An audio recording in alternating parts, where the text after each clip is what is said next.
I had persuaded Sherlock Holmes to take a brief holiday with me. As we rumbled through the countryside, it was a comforting thought indeed that for a while anyway, there would be no desperate men at the door of our flat in Baker Street, no life and death cases to solve. Ahead were 4 whole days as suspended and happily uneventful as this train trip.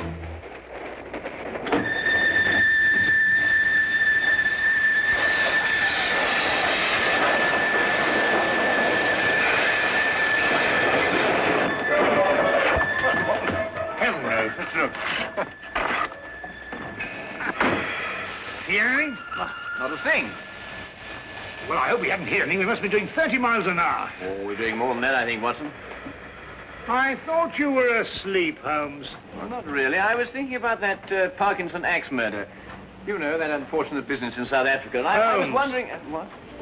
You are on holiday. Oh, yes. Yes, of course. Quite right, Watson. Quite right. Mr. Holmes? Yes, I'm Mr. Holmes. I thought I recognized your name on the reserved passenger list. Thought you might be able to help us. We seem to have had a sort of an accident. An accident or an incident? Well, I suppose you could call it an incident. But one of our passengers has disappeared. Disappeared? A boy. He was traveling with this young lady here. Paul is his name. Paul Winmaster. You must find him. I've heard you can do things like that, Mr. Holmes. Will you help me? There. I'm his governess. I should never have taken my eyes off him for a minute. But I looked in on him after he went to bed and was fool enough to imagine that everything was all right. Do you think he might have been kidnapped? Oh, no, I'm sure Paul ran away. How will I ever be able to face his father? I think you'd better sit down, Miss... Kendle. Lydia Kendle. Miss Kendle, and tell us everything from the beginning. I'm sure we can be of help. Sit down. Thank you. Tell me, Miss Kendle, what happened that made the boy run away? Mr. Holmes, have you ever heard of Paul's father, Lars Winmaster? Oh, yes, Ripsaw Winmaster, the Canadian timber king. The papers call him that. As rough and strong a man as the trees he cuts down. Paul, not having a mother since the age of 2, has grown to be like him in many ways. Independent, wild. Believe me, I've had a full-time job. I can imagine. Mr. Winmaster never disciplined him. Was actually proud of Paul's spirit. Until one day, rather suddenly, it struck him that he was bringing the boy up improperly. You asked me what caused the boy to run away. It was just that. And yesterday, when I went out to fetch Paul, I began to see the first signs of what was about to happen.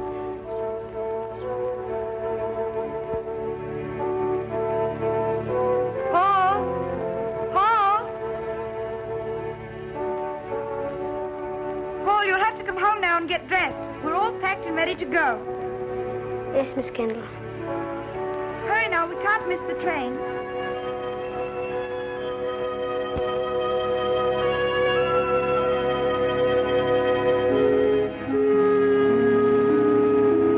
Now, when you arrive at the school, you'll take the boy directly to the headmaster.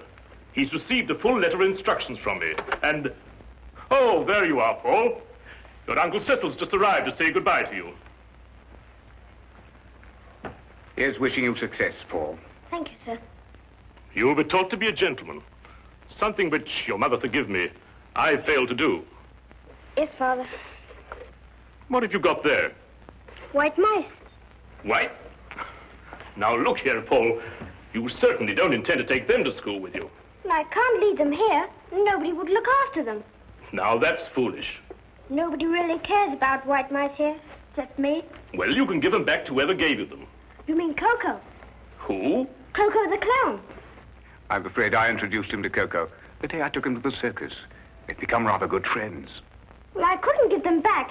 He gave them to me as a gift. Paul, I don't care what you do with them, but you can take them with you, and that's final. All right. Leave them here, then. Good boy. Well, you and Miss Kendle had better be off. Well, what's the matter? I don't want to go to school. What? You didn't go to school? Why should I? Times were different when I was young. You don't know what you're saying. I have my horse and my white mice, and Coco and I are supposed to meet next week. You can't run wild all your life. You'll grow up to be a savage. But Lydia could teach me everything I need to know right here. Miss Kendle isn't a teacher. She's a governess. She knows as much as anyone. Now listen to me, Paul. One day you'll come into possession of everything I own. This estate, my lumber mills, everything. When that day comes, I want you to be equipped to take over. Well, I don't have to go to school for that. And I don't have to wear a tie and jacket either. You'll wear a tie and jacket and you'll like it. And you're starting to school right now. Put me down! I don't want to go to school! I'll run away! Put me down! I'll run away! Well, Miss Kendle, are you coming? Put me down! Put me down! He boarded the train without further protest. The truth is, his attitude seemed to have undergone quite a change. By the time we started out, he behaved almost as if he were looking forward to going to school. But of course, the whole thing was a ruse to put me off my guard. You said before you saw the boy after he went to bed. Now, what time was that? About 8. And what time did you find that he was missing? About an hour later, I heard a thud coming from his compartment and went to investigate. His door was locked from the inside, and I had to get the conductor here to open it for me. How he got out, I don't know, but he was gone. And, of course, you searched the whole train after that. Oh, every inch of it with the conductor here. I decided to stop the train when we couldn't find him. Oh, conductor, I believe there's a steep gradient just a few miles beyond Darcy. Yes, there is. Now, how slowly would the train be going at that time, do you think? Oh, about 5 miles an hour. Very slowly, sir. Well, in that case, I suggest that we borrow a cart from a farmer in the vicinity of Darcy and go back and search that area. Yes, sir. I'll take care of it immediately, sir. What was the number of the boy's compartment? 37. Well, Dr. Watson and I'll take a look at it. No, there's no need for you to come with us. I think you'd better stay here and rest. Now, you mustn't worry. Small boys make a habit of disappearing and reappearing.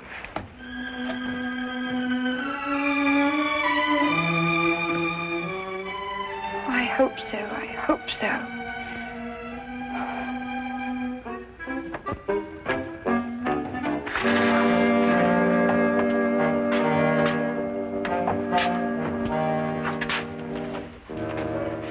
Well, you certainly simplified the search and narrowed down the area to Darcy.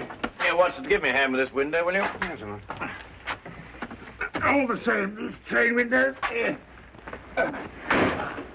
Well, that was the thud Miss Kendle heard, the sound of the window being opened before the boy jumped out. By Jove, you're right. The question is, who helped the boy open the window?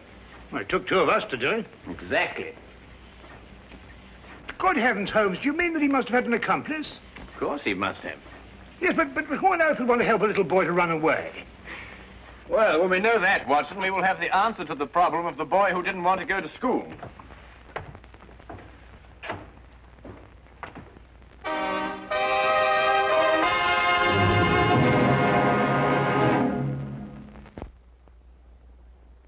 And now we return to the case of the night train riddle.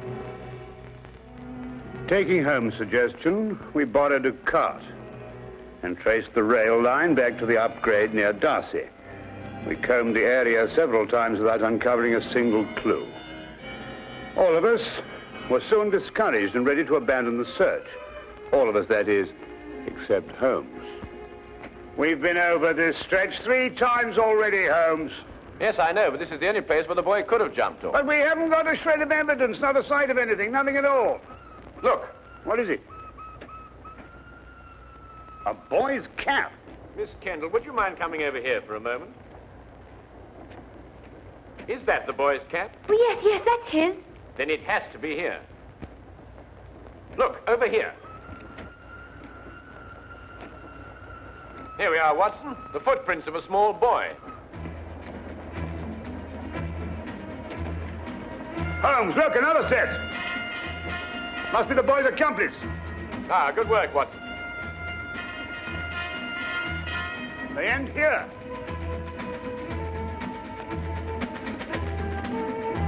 Then it's quite clear what happened. Not to me. Well, they obviously boarded another train, a local, I imagine, traveling in the same direction as we were. We do pull alongside a local here, Mr. Holmes, the up train from Royal Minster. Well, how can they do that? Change trains in midstream, so to speak. Well, obviously, Watson, if both trains were traveling slowly enough. They do. It's possible, entirely possible, Mr. Holmes. Conductor, I think you'd better telegraph ahead and have them stop that train. Yes, sir. Do you think they'll find him, Mr. Holmes? Well, we are near enough to the truth, Miss Kendle, not to have to speculate anymore. We will soon know. We began a hasty return to the night express, aboard which we hoped to catch the local. Holmes insisted that time was of the utmost importance.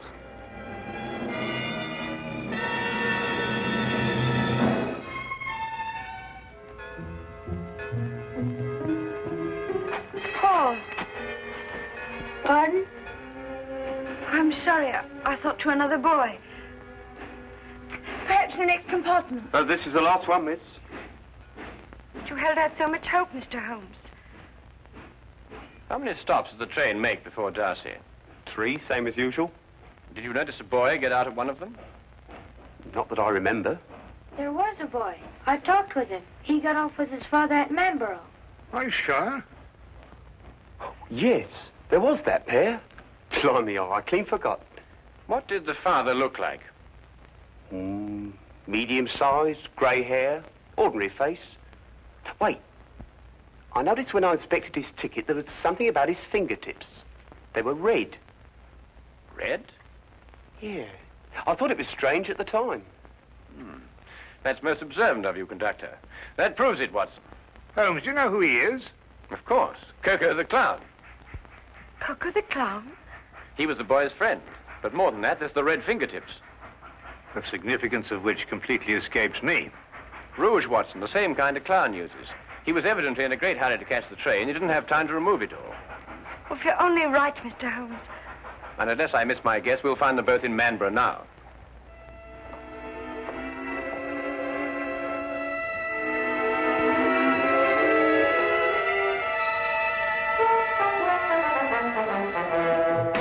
Watson, Miss Kennedy is sending a wire to the headmaster of the school, telling him they've been delayed. As soon as she's finished, we can be off. What's the matter with you? You don't look like someone who wants to be taken to the circus. Holmes, do you realize it has taken me the last solid 3 weeks of pleading and cajoling to persuade you to take this trip? And now look where we end up, in Manborough. And don't you underestimate it. We can have a very exciting holiday here. Oh, holiday? We might as well have pitched a tent in Lestrade's office. I know, but we couldn't very well refuse to help them. No, we couldn't have refused to help them. But when we eventually find whoever it is who's at the bottom of this thing, please remember one thing. He's my pigeon. Don't upset yourself, Watson. As soon as we can find the boy, we can continue on our journey. Oh, I'm glad you still considered that. Well, shall we be getting along? Oh, by the way, Watson, I didn't mention it to Miss Kennedy, but I believe there's some possibility the boy may be in danger. So I don't think we ought to lose too much time. Not a very convenient place to leave luggage. Holmes! You gotta wait a minute. We've left all our bags in the train. There's no time to worry about that now, Watson. Come along. But look, Holmes, we've got everything in them for our 4 days. All right, I'll find Miss Kendle and get a carriage, and we'll meet you in the street. Now, hurry up. Right.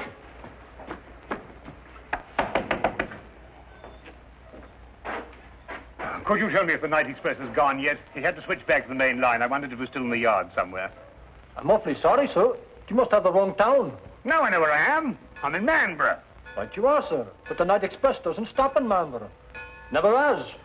Except once. But confounded man, I know it stops here. Oh, no, sir.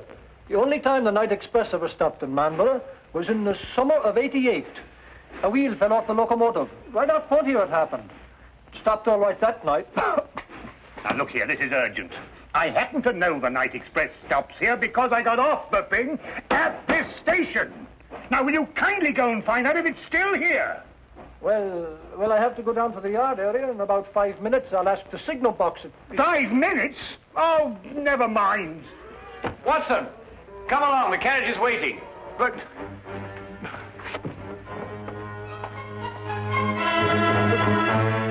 the luggage.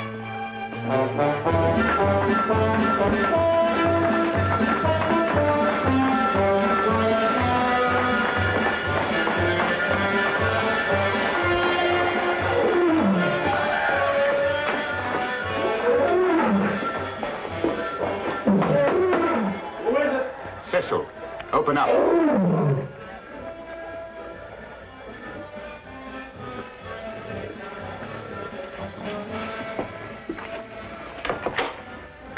Did it work? We jumped off, switched trains. Ta-da! Like a couple of acrobats. Where's the boy now?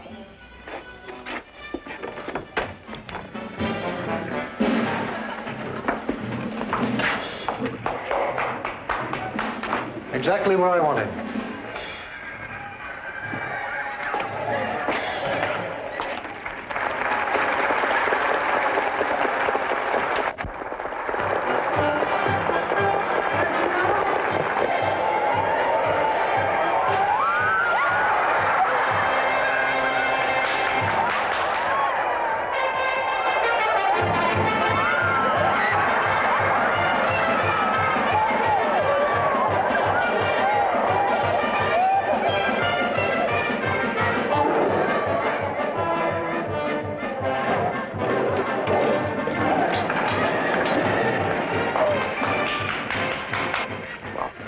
Get it over with. I was waiting for a down payment. How much? £100 should do it.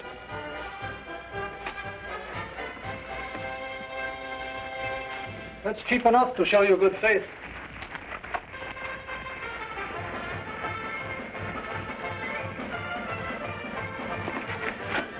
I'll expect the rest when I finished.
Take this gun and fire it up into the air. The air? Yes, just to pin him down. What are you going to do? Well, I'm going to find out who he is and why he's trying to keep us from the boy. Well, go on, Watson, fire it. I'm sorry, Holmes. This one's mine. What? Watson! Watson, here! Fire it, Holmes. Fire it! Oh, very well.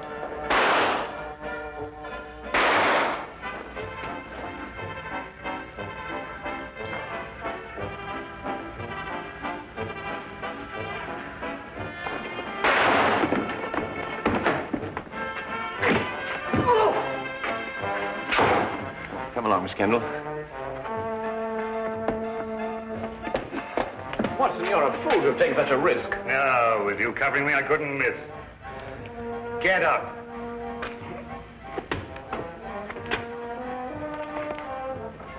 It's Mr. Winmaster's brother. Oh, Uncle Cecil. Yes, and the first in line to inherit the Winmaster fortune if anything had happened to the boy. That's right, you would be the heir. You may not think so at the moment, Mr. Winmaster, but you're very fortunate. If the boy had been killed, you would most certainly have been hanged. Hanged? Yes, hanged. Stop him. Stop who? Coco, he's about to kill the boy. Push him off the catwalk backstage.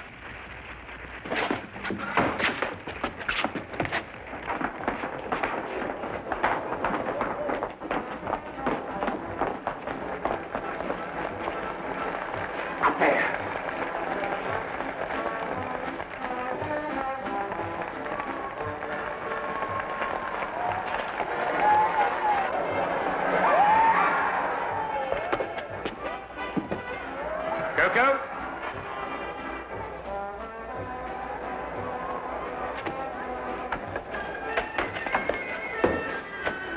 Don't come any closer. I'm coming down.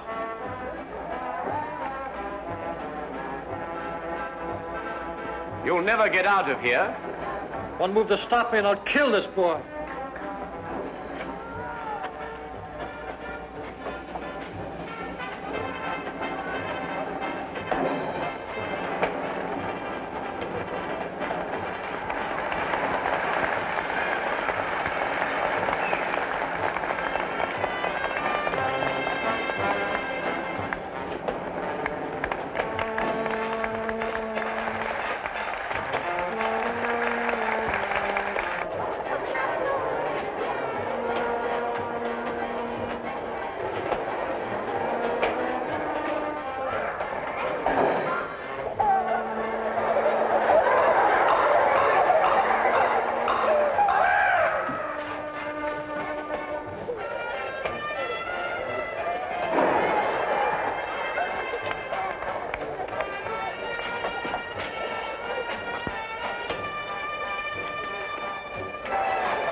Perfect timing, Watson. Yes, wasn't bad, even though I do say so myself. He wanted to kill me, and I thought he was a friend. Well, that should teach you a lesson, Paul. No one's a friend who encourages a boy to run away from school. Why, what would have become of Dr. Watson here if he hadn't gone to school? Well, it's very simple. He'd never have been able to accomplish that trick. But all he did was to... In dropping that counterweight, young man, I had to know the speed of falling objects, the theory of weight and counterweight, and of stress and resistance. Now, if I hadn't studied physics, there's no telling what might have happened to you. I never thought of that. No, of course not. Well, just you think of it from now on.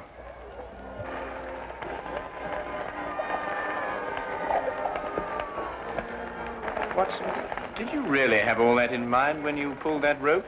Oh, every bit of it, of course. Oh, did you? Uh-huh. Come on, you. And you.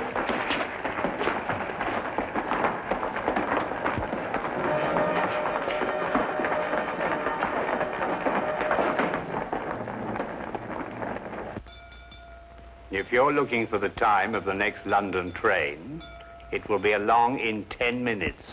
Huh? Oh, no. I was just wondering where our bags would be by this time. This train seems to be somewhat off schedule. I'd estimate that our clean shirts are about 30 miles north of Edinburgh at this moment. Oh, confound it, Holmes. Why dwell on that? Oh, don't take it so hard, old chap. We'll give it another try one of these days. Well, sir, it certainly was a shock to me. Oh, it's you again. You were right, sir. The express did stop in Manborough tonight. Can't understand it. The first time since the summer of '88. Fact is, it was running wild through here tonight, they tell me. Came roaring through on the local line first, and back through here to switch over to the main line again. Can't for the life of me figure what they were up to. Left a couple of bags on our platform. No interval reason, just found them there. A couple of bags, did you say? Why, yes, sir. A suitcase-like.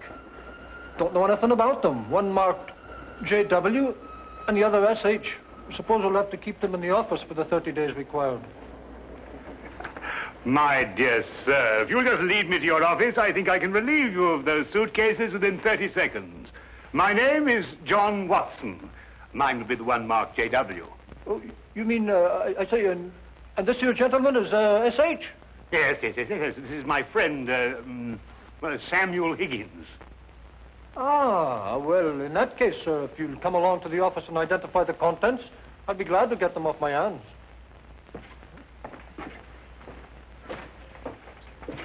Samuel Higgins? Yes. You see, we have 3 whole days left.